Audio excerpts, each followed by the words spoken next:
Hey kindergarten, I hope you're having a wonderful Wednesday today and you are ready to get started with math. So let's begin with our number talk. Today we're going to be looking at domino cards and practice subitizing. So let's get to it.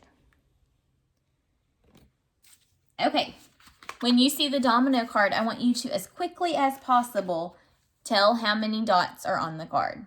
Try to do it without even counting. Ready? Here we go.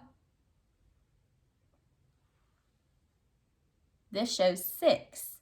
You may have been able to quickly see that this was 6 by seeing 3 on top and 3 on bottom, and you may have known that 3 and 3 together makes 6. 6. Easy peasy, right? Those are exactly the same.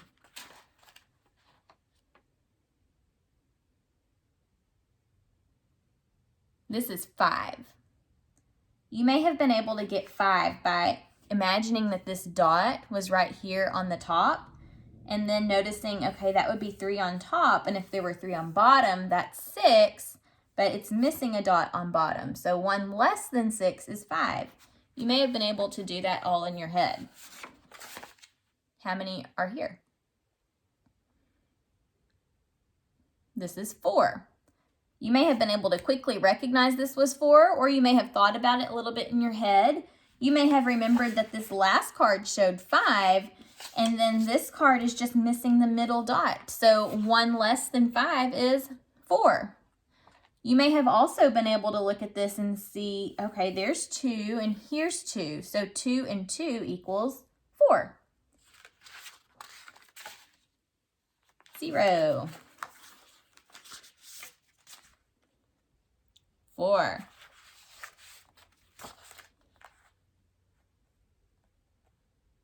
3.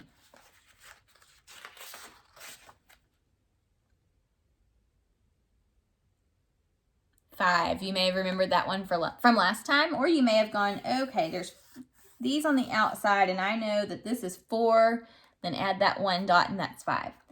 So practice subitizing. It makes you a quicker and better mathematician. Okay, let's check out our word problem of the day.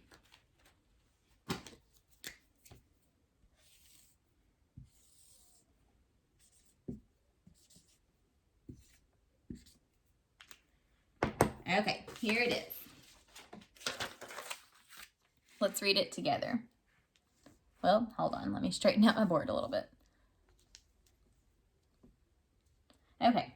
Jose had 3 red crayons and 2 blue crayons. How many crayons does Jose have in all?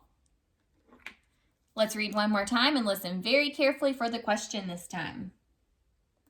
Jose had 3 red crayons and 2 blue crayons.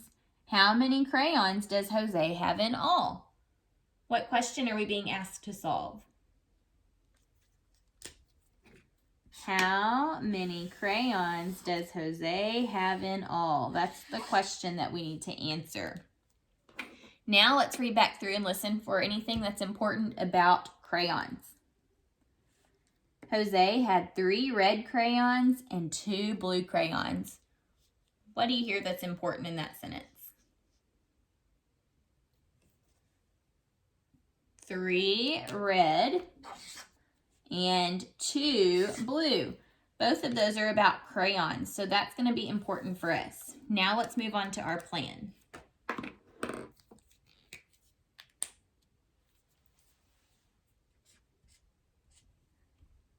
Okay, so if Jose had 3 red crayons and 2 blue crayons, and we want to know how many in all means we're going to have to join them together, right? So when we join together, is that going to be adding or subtracting? When we join together, that's adding. So we're going to need to add 3 plus 2 to figure out how many there are in all. Okay, so let's solve this problem. I think today the strategy I'm going to use to solve is counters to start with.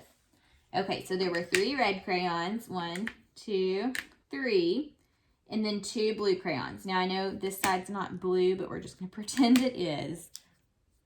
We want to know how many there are in all. So remember, in all means put them together and join and add. So let's see how many there are in all. Ready? 1, 2, 3, 4, 5. Okay, so it looks like 3 plus 2 equals 5. Let's check it a different way. This time I'm going to draw it out. 1, 2, 3. Okay, there's my reds. 1, 2. How many are there in all? Let's count. 1, 2, 3, 4, 5. So again, we got 5 as our answer. So 3 plus 2 equals 5. Oops, that was a terrible 5. Sorry about that. Let's fix that 5 there. There we go.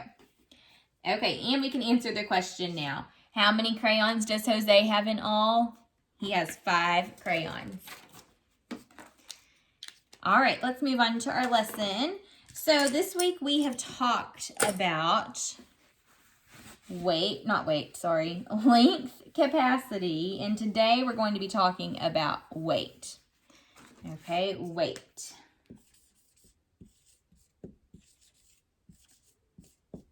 What is weight? Do you know?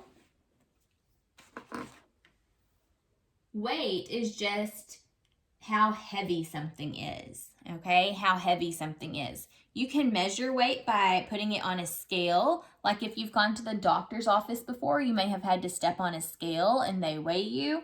There's also scales that look kind of like this. Let me try to draw one.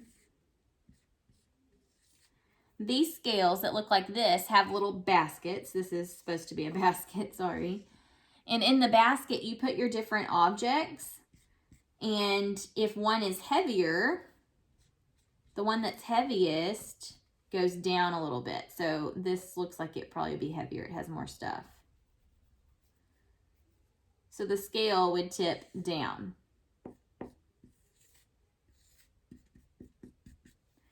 If an object is not as heavy, if it's lighter, the scale goes up. So when you compare weights, you can see easily which one's heavier and which one's lighter if you use a scale like that. But you may just want to compare weights by feeling in your hand which one's heavier and which one's lighter. So I have some objects here for us. I have 2 different flashlights, okay? Take a look at these flashlights. And I may have to point this towards me so I can hold these up better. So I have one really big, thick flashlight here. And then I have a small, thin flashlight. Which one do you think is heavier? And I know it's kind of hard to teach this lesson when you can't feel in person. But looking, which one do you think is the heaviest? If I had a scale, it would go like this. Meaning that this one is heavier. This one is much lighter. This flashlight is thicker, it's bigger, and it's heavier. This flashlight's skinny and thin, and it's really light. Okay, so the weight of this flashlight is heavier compared to the weight of this flashlight. Let's compare some other objects. I have a Kleenex and a little bear. And I know you can't feel these, but which one do you think would be heavier out of the Kleenex or the bear? On my scale, it would go like this. The bear is heavier. Even though the bear is really pretty light, the tissue is much lighter. You can barely feel the weight of the tissue. The bear has a small weight. They're both, like I said, pretty light, but the tissue is lighter than the bear. The bear is heavier. What if I compared the tissue to this small flashlight? Which one would be the heaviest now? The small flashlight is much heavier than the tissue. It's not super heavy at all, but it's definitely heavier than this tissue is. Its weight is heavier. What if I compare a popsicle stick to crayons? Which would be heaviest out of these two? The crayons or the popsicle stick? The crayons are heavier. The crayons definitely have more weight than this popsicle stick does. The popsicle stick is lighter. Okay, so weight is just being able to compare two objects and see which is heavier and which is lighter. And it is easier to see when you have a scale that you can see when it tips down, it's heavier, and when it goes up, that side's lighter. Or like I said, if you go like to the doctor's office, you can step on a scale and see exactly how heavy something is or how much it weighs. So there's all different types of ways that you can measure weight. Besides the tipping scale or the one that you step on, there's also what's called a spring scale. You may see those at the grocery store where you put your fruit or your vegetables in a bag and then stick them on that scale and it shows you how heavy they are. So there's different types of ways that you can measure weight. You can also do what we did by just holding two objects in your hands and feeling which one's heavier and which one's lighter. Okay, so take some objects at your house and see if you can compare and figure out which one of them is heavier and which is lighter. And if you do that, you are measuring their weight. All right, tomorrow we're going to talk a little bit about all three of the things that we've learned about this week: length, capacity, and weight. I'll see you then. Bye.